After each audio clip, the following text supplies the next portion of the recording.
Everyone thought it was just another routine hearing, until the senator's wife shattered the silence. Right there in the middle of court, she pulled out her phone and called her powerful husband as if the rules simply didn't apply to her. 20 seconds later, Judge Judy's expression went completely still. The audio echoed through the courtroom. Gasps erupted. Secrets spilled out. Lies crumbled apart. And in that very moment, Judy didn't just expose the senator's wife, she ripped open the truth about the man standing behind her, the power pulling every string, and the scandal they never wanted the world to discover. Before we go on, tell me, where are you watching from, and don't forget to hit that subscribe button. The courtroom feels completely different now. Charged, electric, like the air just before a storm finally breaks. The gallery leans forward, sensing something massive has already happened, even if they can't quite name it yet. Eivelyn sits perfectly motionless at the defendant's table, her hands folded with the precision of someone trained for public scrutiny. Nothing moves about her except her eyes darting from Judy to the cameras to the gallery and back again, calculating angles, managing her image. She wears influence the way others wear jewelry, fully expecting it to shine. Maria Lopez, standing at the opposite table, clutches a thin folder against her chest. Her breath trembles every few seconds, subtle but absolutely unmistakable. She looks at Eivelyn the way someone looks at a person who has already taken far too much from them. Judge Judy allows the silence to settle, a heavy, almost tangible weight. She hasn't raised her voice, she hasn't even moved yet. Eivelyn's smile tightens with every passing second. "Mrs. Pierce," Judy finally says, her tone calm, almost gentle, "before we go any further, I have one question." The gallery shifts, the camera's focus. Even the bailiff straightens up. Eivelyn nods, offering that polished political wife's smile. "Of course, Your Honor." Judy's gaze doesn't soften one bit. "Who told you that you could call him?" The smile cracks, so small it could be missed by anyone who hadn't spent decades watching people break under truth. Eivelyn's fingers twitch. A tiny betrayal. Her polished control falters, and for the first time the room glimpses what may lie beneath the surface. She opens her mouth too quickly. "It was a misunderstanding." Judy doesn't respond, she waits, and waiting in Judy's courtroom, that's a surgical tool. Eivelyn rushes to fill the silence. "My husband is a public official. People contact him about all kinds of matters. I simply asked for clarification on how to proceed." "You made the call," Judy interrupts softly, "during proceedings." Eivelyn blinks. "Yes, I did." "And you put him on speaker." Another blink, slower this time. Maria's eyes drop to the floor, reliving those 20 seconds of whispered arrogance. 20 seconds Eivelyn thought no one would hear.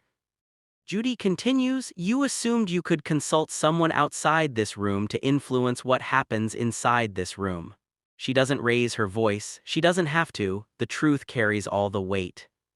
Eivelyn stiffens, the veneer of confidence rebuilding itself piece by piece. "Your Honor, I was only." But Judy raises a hand, a single deliberate motion. "Mrs. Pierce," she says, leaning forward, "we will address the content of that call and we will address why you made it." The air grows colder. Maria shifts her weight, sensing a change she cannot yet name. Judy's voice lowers, "But first I want to understand something else." A beat, a pause. "Why did you look scared?" Judy asks, "before you even dialed the number." Eivelyn lifts her chin a fraction higher, as if posture alone could rewrite what everyone heard. The courtroom watches her the way people watch a performer who has forgotten where the script ends and truth begins. Judge Judy simply waits, still, unblinking, patient. Eivelyn smooths the sleeve of her fitted cream blazer, a movement so practiced it could be part of her daily choreography. Her voice emerges with polished steadiness, the tone of someone accustomed to microphones, podiums, and curated applause. "Your Honor," she begins, "I want to clarify the events surrounding this unfortunate misunderstanding." Misunderstanding. The word hangs in the air like expensive perfume, sweet, heavy, meant to cover something. Maria's fingers tighten around her folder. She does not speak. She rarely does, but her silence carries an authenticity Eivelyn cannot imitate. Eivelyn continues, brushing invisible dust from the table.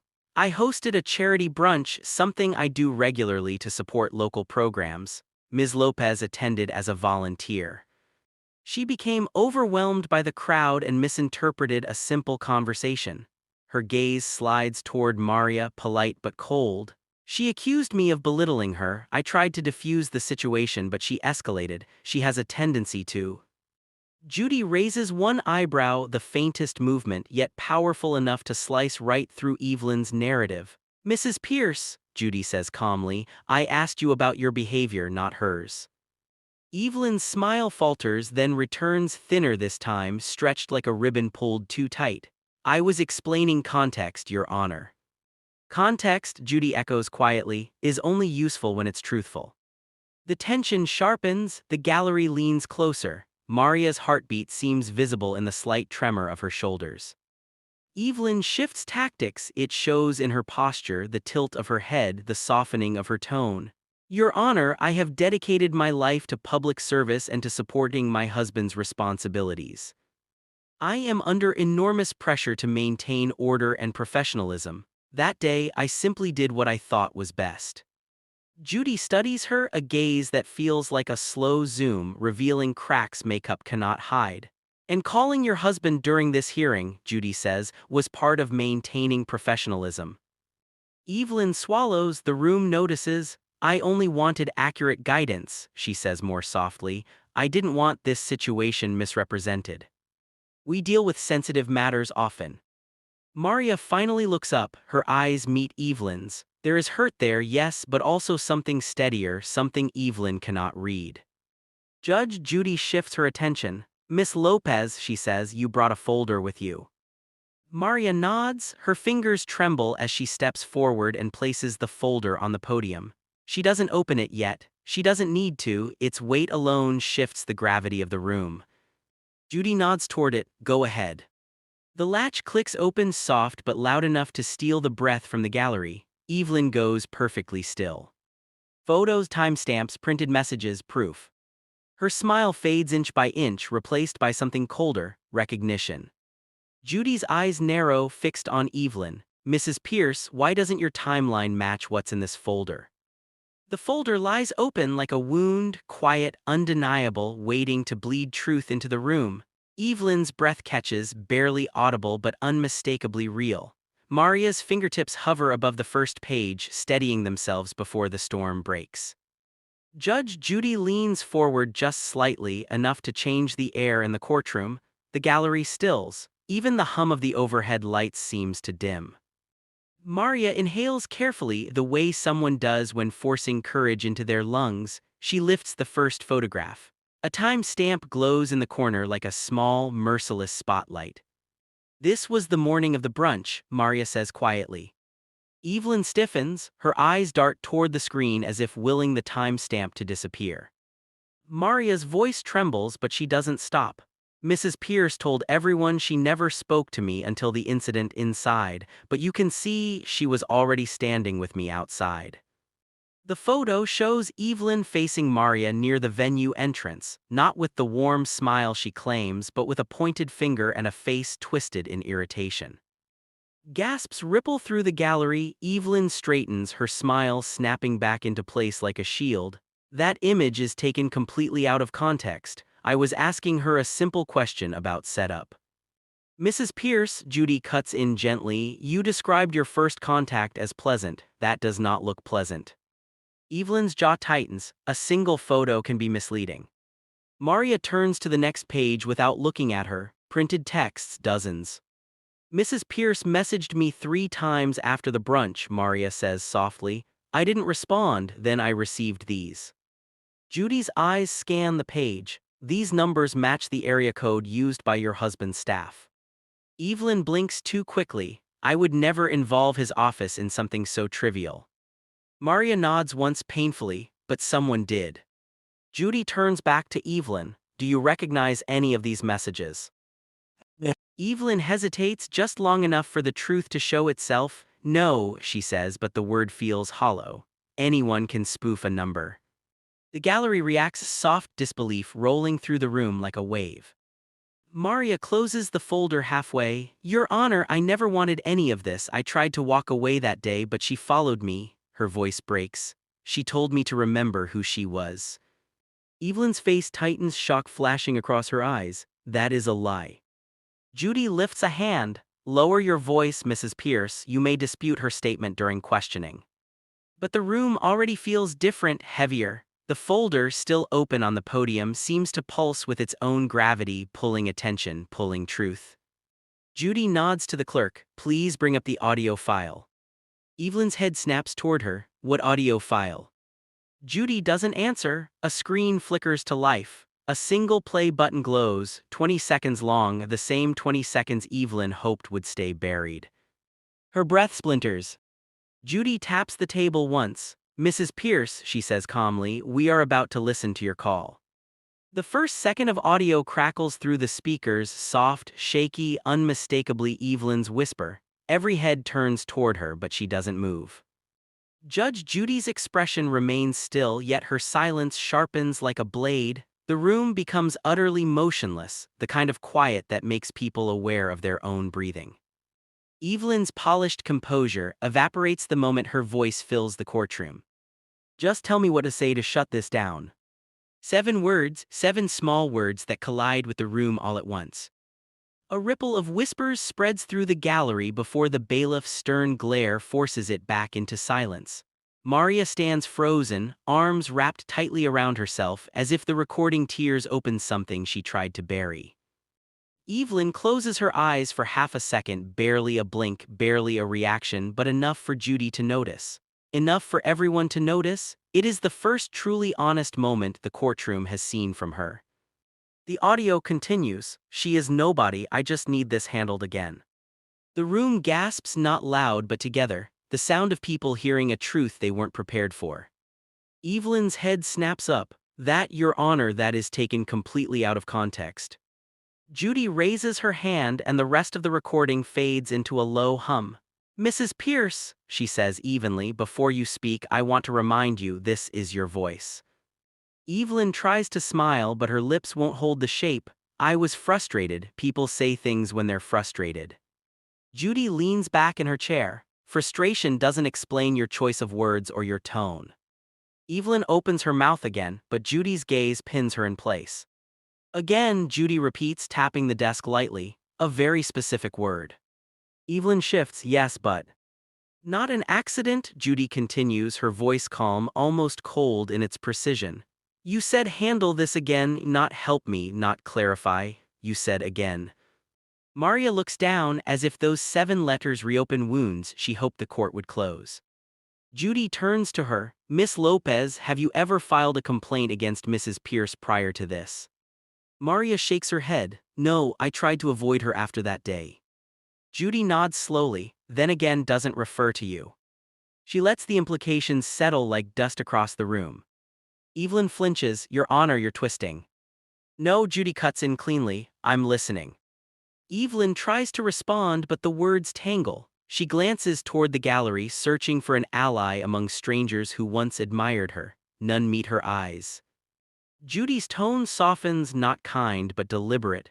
Mrs. Pierce, I've seen many people misuse influence, I've seen arrogance, but what you said on that call, that wasn't arrogance. Eivelyn blinks, then what was it? Judy leans forward, it was familiarity. The room freezes. Familiarity, Judy repeats more slowly, the kind that only comes from experience. Eivelyn's polished world begins to teeter, her fingers curl around the edge of the table, knuckles whitening. Judy lets the silence sharpen before delivering the first real blow. Mrs. Pierce, she says, eyes locked on Eivelyn, this is not the first time someone has accused you of this, is it? Evelyn's breath stutters, just barely, but enough to tilt the entire room. Her eyes slide away from Judy's, the reflex of someone recognizing a truth they never intended to confront in public. The gallery leans in, sensing an unraveling she can no longer stop. Judy doesn't rush, she lets the question linger. Is this the first time? It drifts through the courtroom like a slow ember, hot enough to burn, steady enough to illuminate everything Eivelyn hoped would stay hidden. Eivelyn clears her throat. It sounds more like choking on regret. Your Honor, I'm not sure what you're implying. I've always conducted myself with the highest. Judy raises a single finger. Do not finish that sentence, it would be dishonest to both of us. A ripple of tension moves through the gallery. Eivelyn's hands retreat into her lap, fingers knotting together. Her posture remains flawless, but the illusion of control has already begun to fracture. Judy turns to the clerk. "Bring me the informal complaint file." Evelyn's head snaps up. "Informal? There is no such thing. If someone made a claim, it would have been dismissed. Public figures are targeted all the time." "You cannot treat every pattern as rumor," Judy interrupts softly. "Do not argue time stamps with me, Mrs. Pierce." The clerk places a slim file on the bench, not thick, not dramatic, but meaningful in its thinness, the kind of file that suggests whispers rather than lawsuits, enough to imply a pattern, not enough for anyone to risk going public.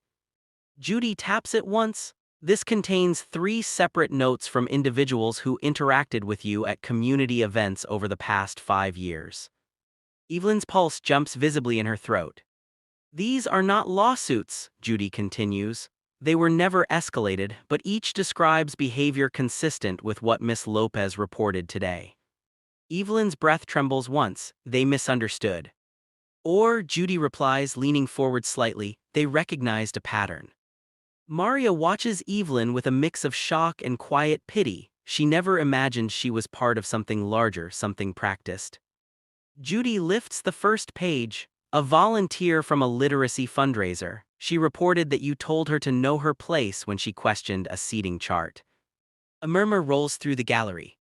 Judy lifts the second page. "A staffer from a food bank event. She said you called her replaceable." The murmurs grow louder. Judy lowers her voice. "And the third," she glances toward Maria, "a young organizer who suggested a schedule change. She reported that you told her people like you should be grateful to be included." Maria's eyes widen. She has heard those words before, too close, too familiar. Eivelyn closes her eyes. Your Honor, I never meant." Judy cuts in. "Meaning matters less than impact. These complaints were never pursued because those women walked away. Miss Lopez is the first who refused to." Eivelyn opens her eyes slowly. For the first time, the arrogance is gone. In its place is fear, quiet, fragile, and unmistakably real. Maria looks down at her folder, finally understanding the weight of her own courage. Judy allows the moment to settle before speaking again, her voice steady as stone. "Mrs. Pierce," she says quietly, "where were you really going that morning before the brunch began?" Eivelyn hesitates, not long, not dramatic, but long enough for the truth to flicker behind her eyes. The courtroom feels it, the air tightens, the light seems to dim. Judy watches her the way a lighthouse watches a drifting ship. "Where were you really going that morning?" Eivelyn opens her mouth. Nothing comes out. She closes it, inhales, and tries again. "I was headed to the venue." Even she flinches at how weak it sounds. Judy tilts her head. "At 7:45 in the morning, the event began at 11. A quiet gasp moves through the gallery. Maria looks up sharply, the realization settling into her posture. Eivelyn forces a smile that never reaches her eyes. "I like to prepare. It was an important day." Judy lifts one eyebrow, a movement that cuts through pretense more efficiently than any gavel ever could. "Mrs. Pierce, you are many things, but you are not sloppy. If you were truly preparing, there would be logistics, calls, staff. Instead, you were alone, driving in circles." Eivelyn's composure falters. "You checked my movements." "No," Judy replies softly. "Your inconsistency did." Maria steps forward, her voice barely above a whisper. "Your Honor, I didn't know she was there early. I didn't see her until later." "You were not meant to," Judy says, her eyes never leaving Eivelyn. Eivelyn wrings her hands, another crack in the polished shell she has worn for years. "I was clearing my head," she says quickly. "There was tension at home, I just needed time."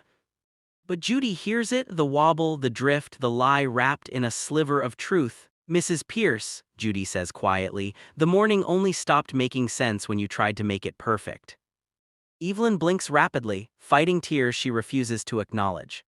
Maria swallows hard. "Your Honor, something else happened after the brunch. When I left, a man followed me to my car." The room stiffens. Judy turns to her. "Did he speak to you?" "No," Maria whispers. "He just stared like he wanted me to know he was there." Eivelyn's head snaps toward Maria. "I had nothing to do with that," her voice cracks on the last word. Judy notices, the gallery notices, everyone notices. Mrs. Pierce, Judy says evenly, when someone is followed, there is always a reason, and that reason usually begins long before the moment itself. Evelyn shakes her head desperately. I didn't send anyone, I wouldn't do that. But he would, Judy interrupts. Evelyn's face drains of color. She knows Judy is right, she knows it in her bones. The courtroom is silent, watching Eivelyn unravel, not out of guilt but out of a deeper horror, the realization that the power she flaunted was never hers. It was his, and he used her like a shield. Judy softens her tone, not gentle but humane. Mrs. Pierce, you weren't leading him, you were being led. Evelyn's chin quivers. I thought if I handled things the way he wanted, he'd stop being disappointed in me.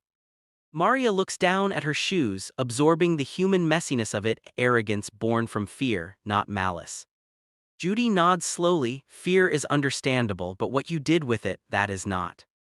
Eivelyn doesn't argue, she can't. The lie she hid behind has collapsed, leaving only a woman finally beginning to see the architecture of her own downfall. Judy turns to Maria. Miss Lopez, do you see him anywhere in this room today? Maria scans the gallery, her body stiffens. No, she whispers, and that's what scares me. Eivelyn shudders, a soft, broken sound escaping her. He doesn't lose sight of things. If he's not here, he's watching somewhere else. The gallery murmurs uneasily. Judy taps her pen once, a signal that the truth is about to get sharper. Mrs. Pierce, Judy says, eyes narrowing, what were you protecting, him or yourself? Evelyn's eyes glisten, not the glamorous sheen she normally wears, but something raw, cornered, something she has spent years swallowing. Judge Judy waits, unblinking, knowing the next words will change everything. Evelyn's breath trembles in slow, uneven waves. Her face is drained of every polished layer she walked in with. No jewels, no posture, no senator's wife armor can hide the panic rising beneath her skin. What was I protecting? She whispers, repeating Judy's question like a confession she isn't ready for. I don't know anymore. Judy studies her with clinical steadiness. Yes, you do, say it. Eivelyn flinches, not because the words are cruel, but because they are true. Maria watches silently, clutching her folder like an anchor. Her eyes hold something complicated, not sympathy but recognition. Recognition of a woman unraveling in real time. Eivelyn inhales, and for the first time it sounds like a sob strangled into silence. I was protecting the image, she murmurs. His image, our image, the one he built and the one he made me live inside. Judy tilts her head. He made you or you chose to? The question slices deeper than accusation. It requires honesty. A kind of honesty Eivelyn has not allowed herself in years. She folds completely. I chose it at first, she admits, voice breaking, because it felt powerful. Being the senator's wife meant I mattered, I belonged somewhere important. Maria's eyes soften subtly, involuntarily. Eivelyn continues, the dam finally cracking. But then the expectations grew. Every event, every person I spoke to, every smile I gave, it all had to be perfect. If I made a mistake, any mistake, it was my fault, my failure, my embarrassment brought consequences at home. Judy leans in slightly. Consequences. Eivelyn nods, eyes glassy. Coldness, silence, disappointment that felt like punishment. He never hit me, he didn't have to, his words were enough. The gallery murmurs, not from gossip, but from collective human ache. Eivelyn wipes a tear with the back of her hand, smearing her perfectly applied makeup. I thought if I handled the brunch situation, if I made Maria's complaint disappear, he'd stop blaming me. For last year's gala, for the reporter who overheard him, for every little thing that made him look less than perfect. Judy's voice lowers into something astonishingly gentle. So this wasn't about Maria. No, Eivelyn whispers, it was about not humiliating him again. Maria swallows hard. Mrs. Pierce, I never wanted to hurt you, I just wanted to be treated like a human being. Eivelyn's shoulders collapse. I know that now, but in that moment all I could think about was what he'd say if it got out of hand. Judy lets the room breathe, just for a moment, enough to make space for the truth Eivelyn has avoided for years. Then quietly, deliberately, she asks the question that finally breaks her. Eivelyn, what did he tell you that morning? Eivelyn looks up, tears streak down her cheeks, her voice is barely a whisper. He told me not to embarrass him again. The room freezes. In that instant, the story reframes itself. This was never arrogance, it was survival disguised as superiority. Judy leans forward. Mrs. Pierce, the person you've been protecting isn't him. A beat. It's the version of yourself he made you fear. Eivelyn sits frozen, her confession trembling in the air like a chandelier about to fall. Her image, once polished, rehearsed, impenetrable, now hangs in pieces around her feet. Judge Judy watches not with judgment, but with the clarity that comes from seeing people finally tell the truth. For a long moment, no one moves, not Maria, not the gallery, not even the bailiff. The room holds its breath around Evelyn's collapse. Her hands rest uselessly on the table, palms open, fingers limp like a woman finally too tired to pretend. Her foundation streaks down her cheeks in pale rivers. The perfection she wore like armor has melted, leaving behind the real face she fought so hard to hide. Judy inhales slowly. Mrs. Pierce, she says, I appreciate your honesty, but honesty now does not erase the harm. Eivelyn nods, not as a performance but as someone taking the first painful step toward owning what she did. I know, she whispers, I know. Maria takes a hesitant breath. She looks at Eivelyn not with victory but with stunned human sorrow. I didn't know you were dealing with all that, she says quietly. I never wanted to be treated like I was beneath you. Evelyn's voice fractures. I'm sorry, I truly am. I thought controlling everything, controlling you, would stop things from getting worse at home.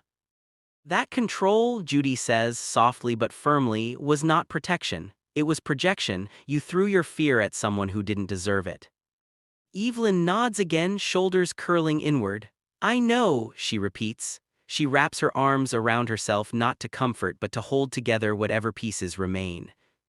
Judy studies her, not the senator's wife, not the polished social figure, but the quiet woman unraveling before her. Mrs. Pierce, you said something earlier. You said the fixer just appears. Does your husband send him without your consent? Eivelyn hesitates. He says it's for my safety. Judy's eyebrow lifts. Is it? Eivelyn shakes her head slowly, painfully. No, it's for his.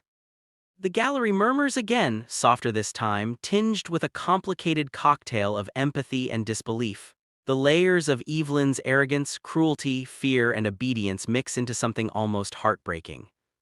Maria speaks again, voice trembling but steady. You didn't have to fight me, she says. You could have told me the truth. Eivelyn laughs just once, a broken, humorless sound. People like me don't tell the truth, she says. We perform it. Judy lets the words settle, then leans forward, her voice dropping into a low, deliberate tone. Mrs. Pierce, I need to ask you something important, and I need you to answer as the person you are right now, not the person you pretended to be. Eivelyn lifts her eyes for the first time, and the room sees the woman beneath the title. Do you want this part of your testimony on the record or off? Judy asks quietly. The question lands like a weight. Every breath in the courtroom pauses. Eivelyn closes her eyes. A trembling exhale slips from her lips. She wipes her face, sits up just a little straighter, and nods with fragile resolve. On, she whispers, put it on the record. Judy nods once, slowly, gravely. Then it's time, she says, for the truth you've been avoiding the longest. Eivelyn's voice no longer trembles from fear, it trembles from the weight of finally telling the truth aloud. Judge Judy watches her with steady patience, knowing that once this door opens, it cannot be closed again. Maria stands still, bracing herself for whatever comes next. Eivelyn inhales slowly, each breath shaky, as if her lungs are relearning how to function without permission. Her hands rest flat on the table, palms exposed, no more fists, no more clutching the image she once wore like armor. Judy speaks softly, whenever you're ready. Eivelyn nods, a fragile act of courage. My husband, she stops, her throat constricting. He's never been violent, not in the way people imagine, but he uses silence like a punishment, disapproval like a leash. Maria's eyes soften, her shoulders relaxing into a posture that feels more human than adversarial. Eivelyn continues, holding nothing back now. He would critique everything, my tone, my posture, the way I held a wine glass at events. One wrong look and he'd freeze me out for days. Her breath trembles. He said I made him look weak. Judy nods slowly. So you controlled other people because you couldn't control him. A tear slips down Eivelyn's cheek. Yes, she whispers. I thought if I could keep the world perfect around me, I could avoid disappointing him again. Maria looks at her, the pain in her eyes shifting into something deeper, an understanding she never expected to feel. I didn't know any of that, she says, but it still hurt. Eivelyn meets her gaze, raw and unguarded. I know, and I'm sorry, you didn't deserve the way I treated you. The apology isn't theatrical, it isn't polished, it's real, messy, uneven, but real. Judy allows the moment to breathe. This is not pity, this is accountability wrapped in honesty. The room is silent, the gallery suspended in a strange blend of empathy and judgment. Eivelyn wipes her face with the back of her hand. There were days, she says softly, when I thought about leaving, about telling someone, but every time I tried, he'd remind me how lucky I was, how privileged, how many people wished they were me. He isolated you, Judy says. Eivelyn nods, completely. Maria's chin trembles as she asks, is that why you didn't stop the fixer when he followed me? Eivelyn closes her eyes. I didn't stop him because I didn't know how to stop anything anymore. I was surviving, not deciding. Judy leans forward just slightly. Mrs. Pierce, you protected him because he convinced you that your worth depended on his approval.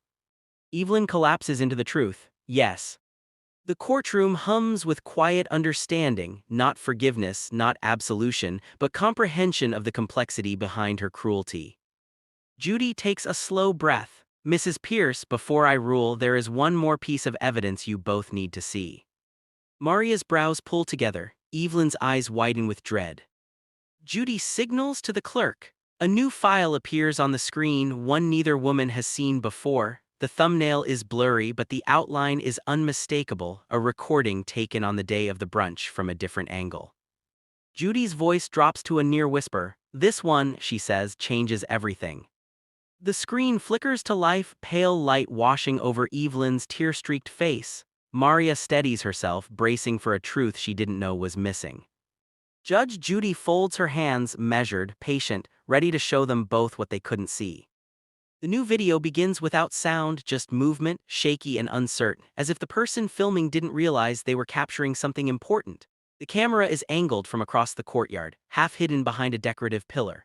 The brunch venue stretches in the background, flowers swaying in the warm morning breeze, oblivious to the tension threading through the moment. At first, the footage shows nothing unusual, guests arriving, volunteers coordinating, Eivelyn moving toward the entrance. Then it zooms slowly, almost accidentally. The fixer appears on the left edge of the frame, leaning against a wall, arms folded, eyes locked on Eivelyn with an unsettling stillness, not scanning the crowd, not assessing threats, just watching her. Maria inhales sharply, Eivelyn's hand flies to her mouth. The video continues. Eivelyn steps into frame, shoulders rigid, eyes tight with something painfully familiar now. Fear, not annoyance, not irritation, fear. She hasn't yet seen Maria, she hasn't yet confronted anyone, she hasn't yet spoken a harsh word, but she's already unraveling. Judy speaks softly, reverent almost. Mrs. Pierce, this is you, before you spoke to Ms. Lopez, before any conflict, before any complaint. The camera jerks slightly as the person filming adjusts their grip. The fixer steps forward and whispers something into Eivelyn's ear. Her entire posture collapses, a small, near-silent shudder ripples through her body.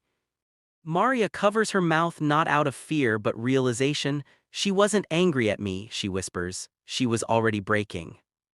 Eivelyn's tears spill silently, helplessly. She shakes her head slowly as the footage shows her lifting her phone, hesitating, and then pressing her husband's number with a trembling thumb. Judy lets the silence stretch, letting the truth settle where assumptions once lived. You weren't preparing for a confrontation, she says. You were trying to survive one. Eivelyn collapses into herself, shoulders buckling. I was so scared, she whispers. He told me after the last event that I made him look incompetent, that if I embarrassed him again. She can't finish, her voice breaks. Maria steps forward, not close enough to touch but close enough to be heard. I didn't know, she says quietly, but even if someone is hurting you, it doesn't excuse hurting someone else. Eivelyn nods through tears. I'm sorry, I truly am. Judy rises slightly, her voice firm now, grounding the room. What this video shows is important, not because it absolves you, Mrs. Pierce, but because it reveals the truth behind your behavior. The screen freezes on Eivelyn, eyes wide, shoulders tense, fear etched into every muscle. It is a mirror neither woman expected to see. Judy closes the file, her tone turning final, steady, unshakable. It's time, she says, to deliver judgment. The courtroom is still, so still it feels like the room itself is holding a collective breath. Eivelyn stares at the table. Maria clutches her folder. Judge Judy rises just enough to command the entire space without raising her voice. The verdict isn't just coming, it's already in the air. Judy places both hands on the bench, her voice low, steady, clear enough to cut through every lingering emotion in the room. This case, she begins, is not about politics, it is not about status, it is not about image, it is about choices and the consequences of those choices.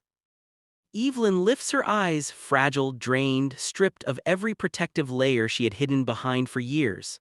Maria stands tall, not triumphant, but grounded in the truth finally on her side. Judy nods toward Maria. Ms. Lopez, you were intimidated, dismissed, and followed by someone acting on behalf of Mrs. Pierce's household. You showed restraint and dignity in the face of behavior no volunteer or any person should have to endure. The court finds in your favor. Maria gasps softly, tears filling her eyes. Relief and validation wash over her, steady and warm. Judy turns to Eivelyn, her voice shifting, no cruelty, just uncompromising clarity. Mrs. Pierce, you misused influence, you lied, you attempted to manipulate the truth because you were afraid of the consequences at home. Fear does not excuse your actions, but it does explain them. Eivelyn nods, tears streaking down renewed paths along her cheeks. As a result, Judy continues, you are ordered to compensate Ms. Lopez for damages stemming from intimidation and emotional distress. You will also issue a formal written apology and attend a third-party accountability and restorative conduct program. Eivelyn bows her head, she doesn't argue, she doesn't flinch, she simply accepts. Judy's voice lowers, gaining weight. Regarding the fixer's involvement, this court cannot rule on actions outside its jurisdiction. However, I am referring his conduct and the surrounding circumstances to the appropriate authorities for review. A wave of whispers spreads across the gallery, shocked, impressed, relieved, not a punishment for the sake of punishment but a step toward accountability. Eivelyn wipes her face again, her voice trembling. Your Honor, thank you for not humiliating me. Judy's gaze softens only slightly. Humiliation is not justice, consequences are. Eivelyn nods, understanding the difference at last. Maria steps forward. Mrs. Pierce, I accept your apology. I hope you find space to heal from whatever pain made you treat people that way. Eivelyn's breath stutters, her gratitude silent but palpable. Judy leans back in her chair, the emotional storm settling around her like dust and sunlight. This court expects growth, she says, not performance, not image, growth. She lifts her gavel, a single crack echoes through the room like a moral heartbeat. Judgment for the plaintiff.